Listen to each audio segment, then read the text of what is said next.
Bonjour tout le monde, aujourd'hui nous allons voir comment fonctionnent les deux modes de la tâche graphique liste. On va d'abord commencer par regarder comment fonctionne le mode panier. Alors il va s'utiliser uniquement dans le cas de la sélection multiple. En sélection multiple, je lance mon player. Alors voici le comportement normal lors de la sélection multiple. Je peux sélectionner plusieurs éléments. Et quand du coup je sélectionne le mode panier, je recharge ma liste, on trouve un nouveau bouton en en-tête de la liste. Celui-ci va nous indiquer le nombre d'éléments que l'on sélectionne. Et une fois qu'on clique sur ce bouton, on a la liste filtrée avec uniquement les éléments sélectionnés. Donc ce mode va être utile dans le cas de très longues listes par exemple, où les éléments sélectionnés peuvent se fondre dans le reste de la liste. Et on pourra ainsi avoir une meilleure visibilité. Maintenant, je vais vous parler du mode boucle. Alors celui-ci, au contraire, va s'utiliser uniquement dans le cas de sélection simple et non pas multiple. Alors voilà, je recharge ma liste en sélection simple. Et donc le comportement normal de ma liste, ça va être d'atteindre la sélection d'un item par l'utilisateur avant de passer à la tâche suivante. Donc là, on remarque que mon bouton est grisé et que je ne peux pas passer à la suite. Je suis obligée de cliquer sur un item pour arriver à ma tâche de fin et terminer mon workflow. Alors, lorsque j'active le mode boucle, je régénère la liste. Cette fois, j'ai un bouton sortir qui apparaît et lorsque je clique dessus, je passe à la tâche suivante qui est ma tâche de fin. Donc en fait, quand j'ai activé mon mode boucle, qu'est-ce qui s'est passé ?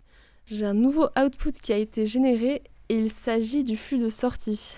Donc c'est une transition qui va me permettre de pouvoir sortir de ma liste. On va voir ensemble un simple cas d'usage pour mieux comprendre quand est-ce qu'on a besoin de ce flux de sortie. Alors le premier flux de sortie, il correspond à la sélection de l'élément dans ma liste. Donc là, par exemple, je vais lier ma première sortie à un formulaire.